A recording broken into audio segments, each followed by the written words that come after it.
아직 임기 반환점도 돌지 않은 대통령의 지지율이 20%까지 떨어지는 건 이례적입니다.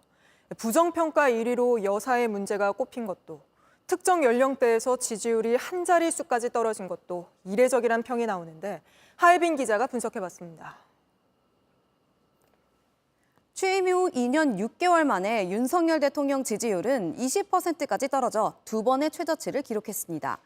비슷한 시기 역대 대통령의 지지율을 따져봤습니다. 대통령 직선제도 이후 당선된 대통령들의 3년차 3분기 평균 지지율입니다. 노태우, 노무현 전 대통령이 28%로 가장 낮았고 김대중 전 대통령이 54%로 가장 높습니다. 박근혜 전 대통령 40%, 문재인 전 대통령 44%로 모두 윤 대통령의 지지율보다는 높았습니다. 총선 이후 지난 6개월간 윤 대통령 지지율의 고점과 저점에서 각각 어떤 일이 있었을까요?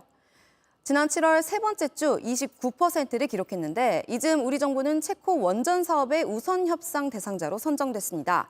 일주일 뒤 1%포인트 변화하기는 했지만 파리올림픽 등의 영향으로 여전히 28%를 기록했습니다. 실제로 이 두 여론조사에서 윤 대통령에 대해 긍정평가한 이유가 외교라는 응답이 가장 많았습니다. 첫 번째 최저점은 지난달 둘째 주였는데요. 김건희 여사의 마포대교 도보 순찰 동행이 논란이 되던 시기였습니다.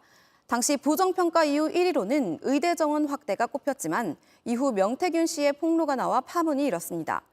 이에 따라 지지율도 소폭으로 등락을 반복하다 이번 주에 또다시 최저점을 찍었고 김 여사 문제가 처음으로 부정평가 이후 1순위로 올라섰습니다. 역대 대통령 지지율이 지금처럼 20%대로 내려앉았을 땐 민심에 큰 영향을 미칠 만한 결정적인 사건이 있었습니다. 이명박 전 대통령의 경우 취임 첫 해인 2008년 6월 지지율이 21%로 급락한 적이 있는데 미국산 소고기 수입으로 인한 광우병 파동으로 촛불 집회가 한창이었습니다. 박근혜 전 대통령 역시 국정농단 의혹이 불거지면서 2016년 10월 첫 주에 20%대에 진입했고 3주 만에 17%까지 떨어졌습니다. 윤 대통령은 이제 곧 임기 반환점을 돌게 되는데 지지율이 뒷받침되지 않으면 임기 후반부에 국정 동력을 유지하기 어려울 수 있다는 지적이 나옵니다. JTBC 하예빈입니다.